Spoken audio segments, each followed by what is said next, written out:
नमस्कार दोस्तों, स्वागत है आपका। साथियों, आज मैं आपके सामने उपस्थित हुआ हूं एक बहुत ही दुखद घटना पे चर्चा करने के लिए। आप सभी को पता चल गया होगा कि इंदौर के बीएम फार्मेसी कॉलेज की प्रिंसिपल विमुक्ता शर्मा जी का निधन हो गया है। एक सरफिरे छात्र ने मार्कशीट या टीसी के संबंध में उत्पन्न असंतोष को लेकर उनके ऊपर अटैक कर दिया था, उन्हें आग से जला दिया था और 80% उनका शरीर जल गया था और परिणाम ये हुआ कि उनका निधन हो गया। ये घटना, ये स्टोरी, ये सूचना, ये खबर हम सभी के लिए विचलनकारी है। हर कोई व्यक्ति जो शिक्षक समुदाय से संबंधित हो या ना हो, as a human being, as a society, हर कोई बहुत ज़्यादा दुखी है कि ये हो क्या रहा है सोसाइटी में। बात केवल शिक्षकों के ऊपर अटैक होने की नहीं है साथियों।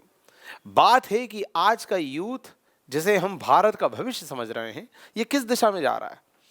इसका अपने मस्तिष्क पर, इसका अपनी सोच पर, इसका अपने विचारों पर, इसका अपनी भावनाओं पर क्या इतना भी कंट्रोल नहीं रह गया है कि त्वरित आवेग या किसी भी प्रकार की संवेदनाओं के क्रम में वो कुछ भी कर देगा।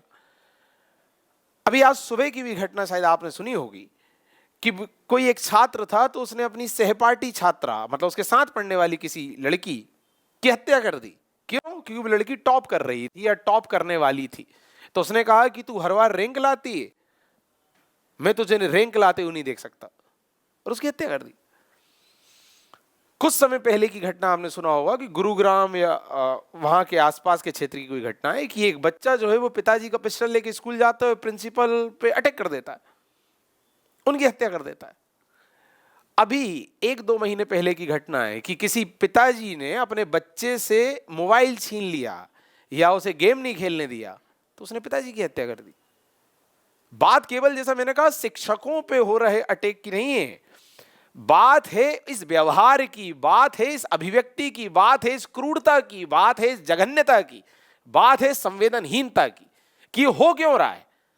ये क्या हो रहा है हमारे छात्रों को, ये क्या हो रहा है हमारी यूथ ब्रिगेड को, ये क्या हो रहा है इस देश के सपने को, जिसे हम इस देश का सपना मान रहे हैं, वो सपना इस तरह की निर्ममता से युक्त कैसे हो सकता है।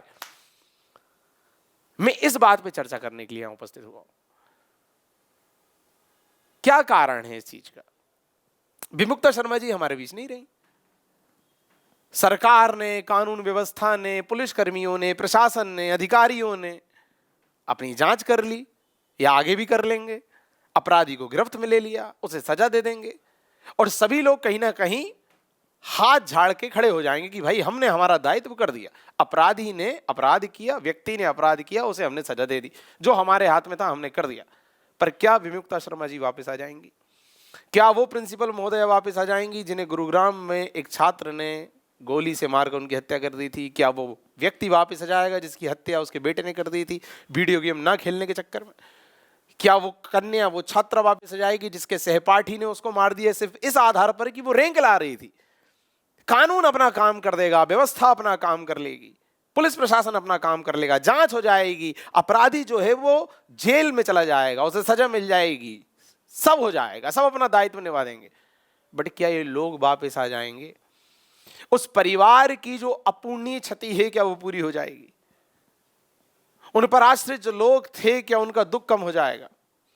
और जो समाज को क्षति हुई है, क्या ये खत्म हो जाएगी? क्या ये पूरी हो सकती है? क्या इसे किसी भी तरह से कंपनसेट किया जा सकता है? बिल्कुल नहीं। बात मैं ये करना चाहता हूं कि कारण क्या है इस सबका। कारण क्या है इस सबका? कारण है दोस्तों हमारी वह मानसिकता जिसमें हमने कहीं ना कहीं बिठा के रखा है कि देश, समाज, राष्ट्र सरकार द्वारा चलेगा, राजनेताओं द्वारा चलेगा, हुक्मरानों द्वारा चलेगा, विधान द्वारा चलेगा, संविधान द्वारा चलेगा। बिल्कुल चलेगा, पर केवल उन्हीं के बदौलत चले ऐसा नहीं होगा।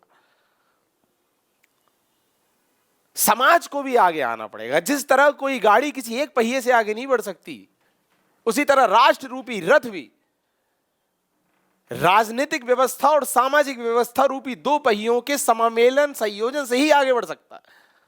किसी एक पहिए के चलने से नहीं बढ़ेगा। हम हर चीज का ठीकरा राजनेताओं पे फोड़ देते हैं। इनकी सरकार है तो वो विपक्ष वालों पे फोड़, विपक्ष वाले इन पे फोड़ देते हैं, विपक्ष वालों की रहती है तो वो इन पे फोड़ देते हैं। इस सब से थोड़ी होगा।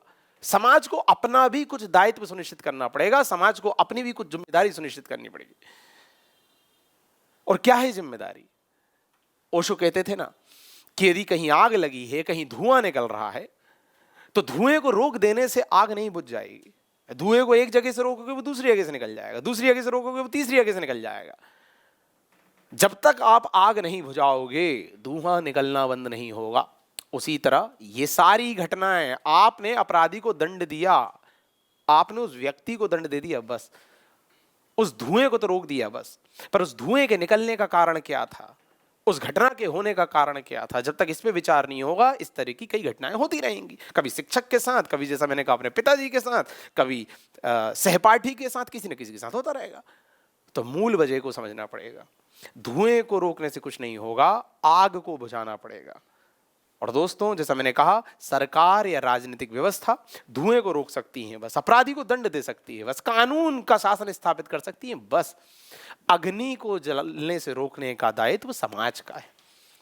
हमें अपनी परवरिश इस तरह से करनी पड़ेगी, हमें चरित्र निर्माण इस तरह से करना पड़ेगा, हमें व्यक्तित्व का परिमार्जन इस तरह से करना पड़ेगा कि बड़ा होने के बाद कोई भी बच्चा, कोई भी लड़का, कोई भी लड़की इस तरह की जघन्यता को अभिव्यक्त करे ही ना। ऐसा कुछ करना पड़ेगा। गलती कहां कर रहे हैं? गलती हम कर रहे हैं कहीं ना कहीं मैकाले की मानसिकता को व्यवहारिकता के धरातल पर उतार रहे हैं। अंग्रेज आज चले गए, मैकाले आज चला गया, पर उसका सिद्धांत, उसकी विचारधारा आज भी इस सरजमी पर जिंदा है। दोस्तों, आप जानते हैं कि अंग्रेज मैकाले ने क्या कर गया था? इस तरह की पाठ्यक्रम या शिक्षा व्यवस्था को पैदा कर गया था कि उस शिक्षा व्यवस्था में रहने वाले, पढ़ने वाले बच्चे जो हैं वो बाबू, क्लर्क, चपरासी या रोबोट बन के खड़े हो जाते हैं बस, ताकि वो एक निश्चित काम कर सके। That's it. व्यक्तित्व, कैरेक्टर, पर्सनालिटी जैसा कुछ उनके अंदर पैदा नहीं होता, निर्मित नहीं होता। और आज हमारे यहां भी क्या हो रहा है? घर में बच्चा पैदा होता है, इसका हेल्थ कैसा है, इसका स्वास्थ्य कैसा है, इस सब पे ध्यान देने से पहले इस बात पे चर्चा की जाती है कि बड़ा होके करेगा क्या, इसे करवाना क्या है। कोई बोलता है डॉक्टर बनेगा, कोई बोलता है इंजीनियर बनेगा, कोई बोलता है साइंटिस्ट बनेगा, कोई बोलता है ब्यूरोक्रेट बनेगा। इस सब पर चर्चा चालू हो जाती है। उसके सपनों का जाल वो लोग बुनने लगते हैं। ठीक है भाई, बुनो, कोई बात नहीं। फिर उसके बाद जब उसकी परवरिश होती है तो उसको इस तरह की पाठ्यक्रम या शिक्षा व्यवस्था में उसको डाल देते हैं जहां उसे निरंतर यह सिखाया जाता है कि तुझे ज्यादा नंबर कैसे लाने हैं, तुझे ऐसी चीजें किस तरह से रटनी है ताकि तू जल्दी से पास हो कि उस शिक्षा व्यवस्था में उत्तीर्ण हो जाए जो मैकाले तय करके गया था, और तू एक मशीनी, एक रोबोट के रूप में उस कारखाने में पहुंच जाए जहां तुझे नौकरी मिल जाएगी। मतलब उद्देश्य क्या है? तुझे नौकरी दिलवाना बस। अब चूंकि उद्देश्य नौकरी दिलवाना है, क्यों है? क्योंकि समाज बड़ा असुरक्षित है। बच्चा पैदा हुआ नहीं, माता पिता को, परिवार को इस बात की चिंता हो जाती है कि साला ये खाएगा क्या, इसकी नौकरी कहां लगेगी। तो इतना असुरक्षित समाज क्या उन्मुक्त और स्वतंत्र सपने देने वाले बच्चे को इस समाज में रहने देगा? नहीं रहने देगा।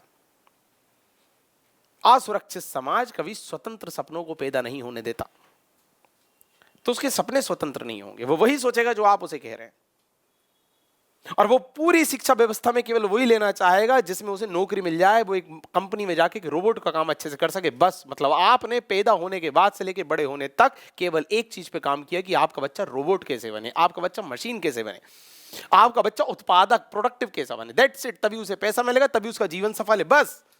और यही कारण है कि घर में जब बच्चा पैदा होता है, मेहमान आते हैं, कोई आते हैं, बच्चे से बोलते हैं बच्चे कविता सुना दो, बच्चा सुनाता है ट्विंकल ट्विंकल लिटिल स्टार, अंग्रेजी कविता सुना देता है, ताली बज जाती, एप्रिसिएशन मिल जाता है, भाई मिल जाती कि वाह बेटा वाह। ना तो उसे उस कविता का मतलब मालूम, ना किसने लिखा ये मालूम, ना उसके पीछे की संवेदना मालूम। बच्चा जो है वो मोबाइल का पैटर्न लॉक खोल देता है तो हम ताली बजाते हैं, वाह वाह भाई साहब, घर में आइंस्टीन पैदा हो गया। हमने आइंस्टीन को हीरो बना लिया, हमने न्यूटन को हीरो बना लिया। क्यों? क्योंकि आइंस्टीन, न्यूटन, इनके फिजिक्स के सिद्धांत, इनकी भौतिकता, इनकी मशीनें, ये सब हमारे बच्चे को रोबोट अच्छे से बना रही हैं। ये सब हमारे बच्चे को इस लायक अच्छे से बना रही हैं कि वो जाके बड़ा होके कमाऊ बन सके। इसलिए हम उसको ताली से उसका स्वागत कर रहे हैं। कभी हम अपने बच्चे को इस तरह का माहौल नहीं देते, ना प्रेरित करते हैं कि बेटा रामचरितमानस पढ़ लो, बेटा कबीर को पढ़ लो, बेटा तुलसी को पढ़ लो, बेटा मीरा को पढ़ लो, बेटा राम जी का जीवन दर्शन पढ़ लो, बेटा कृष्ण जी का जीवन दर्शन पढ़ लो। नहीं। कालिदास की अभिज्ञान शाकुंतलम पढ़ लो। नहीं। पेटर्न लॉक खोल देगा तो ताली बज जाएगी। बच्चा बोलेगा पापा मेरा संगीत में इंटरेस्ट है, मैं गायक बनना चाहता हूं। रहने दे, गायक गायक, पढ़ाई कर ले चुपचाप, भूखा मरेगा नहीं तो। क्यों? असुरक्षित है ना समाज, इतनी असुरक्षा कि तुमने उसे कला, साहित्य और इन सारी विधाओं से कहीं ना कहीं दूर कर दिया। हर उस विधा से दूर कर दिया आपने। आपने आध्यात्म से दूर कर दिया, आपने साहित्य से दूर कर दिया, आपने संगीत से दूर कर दिया, आपने दूसरी कला की विधाओं से दूर कर दिया। हर उस चीज से दूर कर दिया जो उसके अंदर संवेदनाएं पैदा कर सकता था। हर उस चीज से दूर कर दिया जो उसके अंदर संवेगों को, रिश्तों को, नैतिकता को, मूल्यों को, इन सबको पैदा कर सकता था। और लाके ऐसे ढांचे में पिरो दिया जहां से वो एक रोबोट बन जाए। बस आपका उद्देश्य उसे रोबोट बनाना है। फिर वो बड़ा होके आपके प्रति भी संवेदना नहीं रखता, आप ही के साथ दुर्व्यवहार करता है। तो आप बोलते हो बताओ ये हमारी औलाद है, हमारे दुख पे इसे रोना नहीं आता, हमारी खुशी पे इसे खुशी नहीं होती, इसको जरा भी पीड़ा नहीं होती कि क्या बात कर रहे हैं मां बाप से। अरे क्यों होगी पीड़ा? संवेदना का तत्व तो आपने तिरोहित कर दिया ना सर। आपने नहीं किया, आपकी असुरक्षा ने किया। और मैं बस एक चीज, एक शिक्षक होने के नाते बोलना चाहता हूं, एक निवेदन करना चाहता हूं हाथ जोड़ के, कि आपकी असुरक्षा के चलते आप जिस भी पाठ्यक्रम, जिस भी मशीनरी ढांचे में उसको ढाल के रोबोट की तरह निर्मित करने का प्रयास कर रहे हो, उसके बाद भी गारंटी नहीं है कि उसकी असुरक्षा खत्म हो जाए, उसे नौकरी मिल ही जाए। क्या हर इंजीनियर को नौकरी मिल रही है? क्या हर मेडिकल करने वाले को नौकरी मिल रही है? क्या हर साइंस बैकग्राउंड वाले को नौकरी मिल रही है? बेरोजगार तो वहां भी है। तो केवल नौकरी मिल जाए इस आधार पर आप उसको स्वतंत्र सपने देखने से दूर कैसे कर सकते हो? आप उसको दूसरी विधाओं से दूर कैसे कर सकते हो? आप उसकी परवरिश में संवेदना, मूल्य, नैतिकता, रिश्ते, ये वाले तत्वों को समाहित क्यों नहीं होने दे रहे हो? आप उसे रोबोट बनाने पे क्यों लगे हुए हो? क्योंकि जब व्यक्ति रोबोट बनेगा, रोबोट के सिद्धांतों पे काम करेगा, तो वो खुद भी रोबोट हो जाएगा और वो सामने वाले को भी रोबोट समझेगा।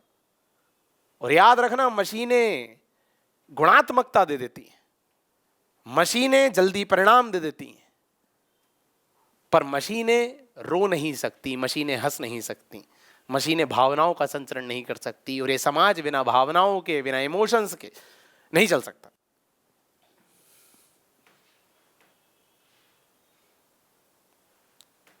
तो ओवरऑल मेरा कहना यह है कि समाज को, परिवार को परवरिश के दौरान इस बात का ख्याल रखते हुए कि हाँ मेरे बच्चा भविष्य में इसका फ्यूचर सिक्योर हो, इस बात का ख्याल रखते हुए साथ में थोड़ा सा इस बात का भी ख्याल रखना होगा कि हमारे बच्चे की परवरिश में क्या ऐसे तत्व, ऐसे घटक, ऐसे पक्ष तो कहीं अनुपस्थित नहीं है जो इसके व्यक्तित्व परिवारजन में, इसके मानव होने में, इसके अंदर और ज्यादा मानवीयता को पोषित करने में आवश्यक है। कहीं वैसे तत्व अनुपस्थित तो नहीं है।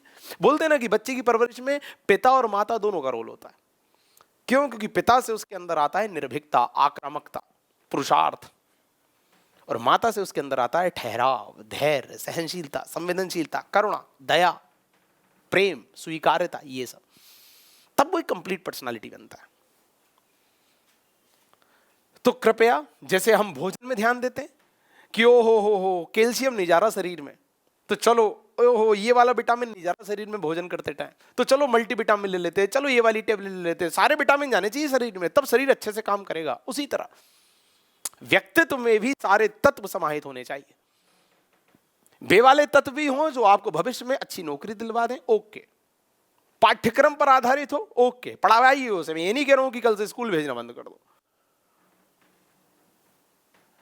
बट साथ में वे तत्व भी समाहित हों जो उसे एक अच्छा इंसान बनाए, रिश्तों का सम्मान करना सिखाएं, संवेदनशीलता सिखाएं, सुनने के लायक बनाएं, थोड़ी सी सहनशीलता लाएं। और एक आखिरी बात जाते जाते, वो जो चल रहा है ना एक चलन, 2 मिनट में मैगी रेडी, 2 से 3 मिनट हो जाता है तो बच्चा अधीर हो जाता है कि क्या है, जल्दी दो जल्दी दो जल्दी दो। आज का बच्चा यूट्यूब भी नहीं देख रहा है, मेरा ये वीडियो भी नहीं देखेंगे। क्यों? क्योंकि 15 मिनट में जाने वाला है, 20 मिनट में जाने वाला है। बच्चा क्या हो गया है? बच्चा रील्स वाला हो गया है। उसको 30 सेकंड में सब कुछ चाहिए, पूरा ज्ञान उसे 30 सेकंड में चाहिए, वो तो आगे बढ़ जाता है। ये हो गया है। तो ये जो जल्दबाजी है ना, ये कैरियर के मामले में भी है ना, रिश्तों के मामले में भी है, किसी की नहीं सुन पाएंगे इस मामले में भी है। तो इस सब का कारण है जल्दबाजी। धैर्य खत्म हो गया, सहनशीलता खत्म हो गई। और इस सब का कारण क्या है? बहुत ज्यादा मशीनी हो जाना। क्योंकि मशीन ने हमें क्या सिखाया? मशीन ने हमें सिखा दिया जल्दबाजी। मशीन ने हमें क्या सिखा दिया? कि हर चीज जल्दी मिल जाएगी। उस हर चीज जल्दी मिल जाएगी के चक्कर में ये बच्चा जो है ये धैर्य रूपी तत्व को खो चुका है। और ये अकेला समाज को नुकसान नहीं पहुंचा रहा है, खुद को भी नुकसान पहुंचा रहा है। 12वीं में सही परिणाम नहीं मिला तो भाई साहब ने आत्महत्या कर ली। कई ऐसे बच्चे ही मिलते हैं। कैरियर में सही समय पे सफलता नहीं मिली, भाई साहब ने आत्महत्या कर ली। क्यों? पेशेंस नहीं है ना, धैर्य नहीं है। कहां से आएगा? तुमने मशीन बना दिया है उसको, मशीन तो जल्दी जल्दी करती है सब। तो अब जब तुम्हारा बच्चा बहुत ज्यादा मशीनीकृत हो, बहुत ज्यादा जल्दीबाजी करे, बहुत ज्यादा क्विक काम करके तालियां बटोरे, तो उससे कहना बेटा क्विक काम कर लिया, विदिन टाइम कर लिया, अच्छी बात है, पर सुन थोड़ा सा धैर्य भी रख। कई बार चीजें फेल भी होते हैं, कई बार चीजें विफल भी होते हैं, कई बार काम टाइम पे नहीं भी होते हैं। इतनी धैर्यता तेरे अंदर होनी चाहिए, इतनी सहनशीलता तेरे अंदर होनी चाहिए, तब जाके तू कभी समाज को भी नुकसान नहीं पहुंचाएगा और कभी खुद को भी नहीं पहुंचाएगा। इसी केस की बात करते हैं, विमुक्ता शर्मा जी पे जिस विद्यार्थी ने अटैक किया था। ऐसी खबर छपी थी कि वो बाद में फिर खुद को भी मारने गया था, और इसके पहले की घटना है वो खुद के ऊपर भी अटैक कर चुका है। मतलब इस तरह का जो बच्चा है ना, वो केवल समाज के लिए नहीं, वो खुद के लिए भी दुश्मन है। क्यों? धैर्य नहीं है, सुनने की क्षमता नहीं, किसी की सुनेंगे नहीं, असफलता को बहुत समय तक नहीं देखेंगे, जल्दी से सफलता चाहिए। ये वाला तत्व हमारे अंदर पैदा हो गया। तो बस मेरा यही निवेदन है कि हम सभी को इस बात पर ध्यान देना चाहिए कि देश का भविष्य का सपना जो हमारे घर में पल रहा है, उसके सपने को साकार करने में हर जरूरी तत्व जो हैं, उसके व्यक्तित्व को परिमार्जित करने में हर जो जरूरी तत्व हम उसे मुहैया कराएं। केवल रोबोट बनाने का काम ना करें। रोबोट बनाने का काम समाज का नहीं है, वो उद्योग का है। उद्योग को उद्योग का काम करने दो, समाज अपना काम करे। और ये देश, जैसा मैंने कहा, अकेला राजनेताओं और विधानों से नहीं चलेगा, सामाजिक दायित्वों से भी चलेगा, गांधी के रामराज्य से चलेगा। इसलिए गांधी मर सकता है, गांधीवाद नहीं है। बात कही थी महात्मा गांधी ने। गांधी के रामराज्य से देश चलेगा, ऐसा राज्य जिसको चलाने के लिए उसे किसी कानून पर निर्भर ना रहना पड़े। मैंने क्या बोला? कानून और व्यवस्थाएं तो केवल दंड सुनिश्चित कर सकती है ना। आप मुझे बताइए, बलात्कार करने वाले के लिए दंड नहीं है क्या? हत्या करने वाले के लिए दंड नहीं है क्या? जो अपराध कर रहा है, क्या उसे पता नहीं है क्या कि मुझे दंड मिलेगा? उसे पता है, पर फिर भी कर रहा है ना। क्यों? क्योंकि वो इम्पेशेंट है, वो धैर्यवान नहीं है। और ये कहां से आएगा? जैसे मैंने कहा, परवरिश। तो समाज और राजनीति दोनों साथ साथ चलें, तब ये राष्ट्र का रथ सही दिशा में आगे जाएगा। और विमुक्ता शर्मा जी के साथ जो हुआ, इस तरह की घटना हमें दोबारा देखने को नहीं मिलेगी। बहुत बहुत धन्यवाद।